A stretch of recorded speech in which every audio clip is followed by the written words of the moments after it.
Assalamualaikum warahmatullahi wabarakatuh. Saya Devastia Dema Fitianingrum, NIM 20211052. Nah, di sini saya akan memaparkan mengenai peran saya sebagai pemuda muslim untuk agama, keluarga, dan juga negara. Selanjutnya, nanti saya juga akan menjelaskan mengenai refleksi dan resolusi saya di tahun 2023. Yang pertama, peran saya sebagai pemuda muslim untuk agama. Pemuda muslim sendiri itu mempunyai tugas dan juga kewajiban yang besar terhadap diri, agama, dan juga umatnya. Lalu suatu kewajiban tersebut akan menyingkap eksistensinya. Peran yang pertama yaitu mengamalkan Islam.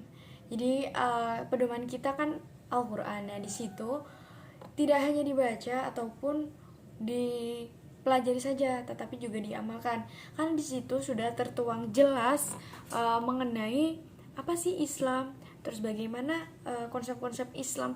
Di situ tuh sudah ada lengkap, dan sebagai muslim yang baik kita harus menjadikan Islam itu sebagai teladan yang baik. Jadi bukan hanya kata-kata tapi diamalkan. Yang kedua, mengajak orang lain berislam secara integral atau berdakwah.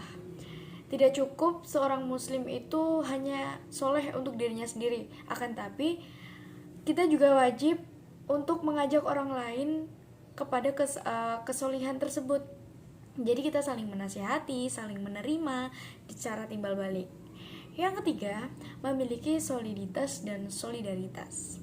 Tugas dakwah itu tidak bisa dilakukan secara individu, akan tapi harus berdasarkan amal jamak atau teamwork atau kerja tim. Nah, sebaiknya pemuda itu atau kita melengkapi pemahaman yang benar, mengamalkan Islam dan berdakwah dengan sikap tolong menolong di antara sesama, sehingga memiliki rasa keterikatan. Selanjutnya, peran saya sebagai pemuda muslim untuk keluarga. Yang pertama, menjaga kehormatan nama baik keluarga dan juga orang tua. Jadi apapun segala sesuatu yang mau kita lakukan itu sebaiknya dipikir matang-matang. Kita pikirkan konsekuensinya jika melakukan hal tersebut itu apa. Nanti apakah bakal mencemari nama baik keluarga atau tidak.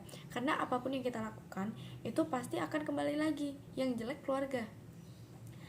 Yang kedua, memelihara hubungan komunikasi yang baik dan menghormati keluarga.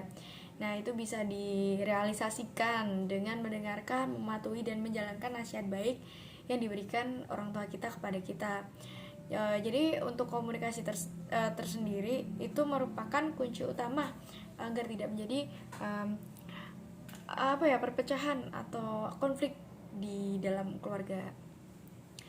Yang ketiga, memelihara nilai spiritualitas dan kerohanian. Karena jika kita sudah menerapkan kerohanian di diri kita sejak kecil, tertanam sejak kecil di lingkungan keluarga, itu maka sampai dewasa itu akan terbiasa gitu, sudah terbiasa waktunya sholat, ngaji-ngaji seperti itu. Keempat, rajin bekerja, rajin membantu, dan memiliki sensitivitas akan kebutuhan keluarga. Jadi kita juga harus rajin membantu orang tua kita. Jika orang tua kita butuh bantuan, kita langsung sigap membantu, tidak bermalas-malasan, dan juga rajin bekerja. Jadi kita pastinya pengen kan kayak memberikan sesuatu hal kepada orang tua kita, dan itu dari jerih payah kita sendiri gitu uangnya. Pasti itu rasanya akan beda, dan itu bisa direalisasikan kalau kita rajin sejak dini. Selanjutnya, peran saya sebagai pemuda muslim untuk negara. Yang pertama, sebagai agen perubahan. Nah, dapat dilakukan melalui pengadaan perubahan-perubahan dalam lingkungan masyarakat, baik secara nasional maupun daerah, menuju ke arah yang lebih baik lagi pada masa yang akan datang. Yang kedua, sebagai agen pembangunan. Jadi kita pemuda ini memiliki peranan melancarkan atau melaksanakan berbagai macam pembangunan di bidang. di berbagai bidang. Contohnya itu memperkenalkan budaya-budaya kita ke dunia internasional. Nah, dengan begitu, maka potensi dan produktivitas yang ada di diri para generasi muda itu dapat dikembangkan secara bersama-sama demi mencapai tujuan pembangunan bangsa Indonesia di mana sekarang maupun di masa yang akan datang. Yang ketiga, sebagai agen pembaruan. Pemuda atau kita itu wajib memiliki kemampuan dalam menganalisa perubahan zaman yang pastinya memberikan pengaruh besar kepada bangsa, sehingga kita dapat memilih mana sih yang perlu atau pantas diubah dan mana juga yang perlu pertahankan, seperti itu. Oke, untuk peran saya sebagai pemuda untuk agama, keluarga, dan negara sudah saya paparkan. Kemudian refleksi dan resolusi saya di tahun 2023. Jadi refleksi atau kalau disuruh mengevaluasi diri saya sendiri, introspeksi diri saya sendiri, itu saya kurang bisa membagi waktu karena kegiatan yang saya ikuti itu terlalu padat dan saya itu kadang bingung, kayak bentrok gitu. Jadi resolusi atau yang mau saya lakukan di tahun 2023 atau planning saya ke depannya itu yang pertama ingin off dari organisasi internal kampus dulu. Jadi organisasi-organisasi yang saya ikuti saat ini menurut saya sudah cukup. Banyak sekali pengalaman yang saya ikuti dan saya ingin off organisasi kampus, lalu saya fokus mengikuti saya sudah ikut karir body, jadi kepanitiaan atau volunteer tetap di bawah DPKA. Pokoknya saya ingin fokus pada kelompok atau tim atau organisasi yang bercuan atau menghasilkan uang di tingkat univ maupun luar univ. Saya juga ingin magang. Saya berusaha ingin magang di perusahaan atau di PT yang baik, yang terkenal. Saya pengennya supaya di situ saya belajar banyak hal. Di situ selain belajar banyak hal, pastinya untuk uang lagi. Karena untuk nabung mahasiswa belajar sambil mendapatkan uang itu kan ya sangat diimpikan mahasiswa. Jadi saya pengen magang, atau kalau enggak saya pengen kerja sampingan.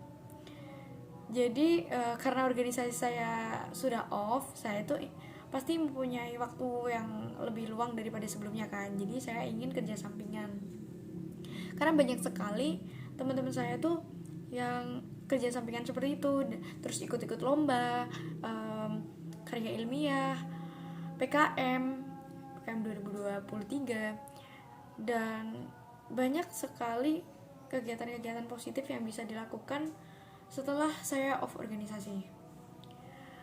Lalu memperluas teman yang mendukung kegiatan positif. Jadi saya lihat tuh sepertinya saya kurang explore, jadi banyak teman-teman saya yang memberikan pandangan-pandangan positif gitu. Seperti mereka tuh bisa ngelakuin ini itu. Jadi saya ingin memperluas relasi yang sekiranya memotivasi saya untuk melakukan sesuatu hal yang baru yang mungkin sebelumnya belum saya lakukan, dan itu membuat progres baru membuat diri saya itu semakin produktif begitu. Jadi bukan banyak kegiatan tapi tidak bermanfaat atau tidak begitu berguna, bukan seperti itu yang saya inginkan. Akan tetapi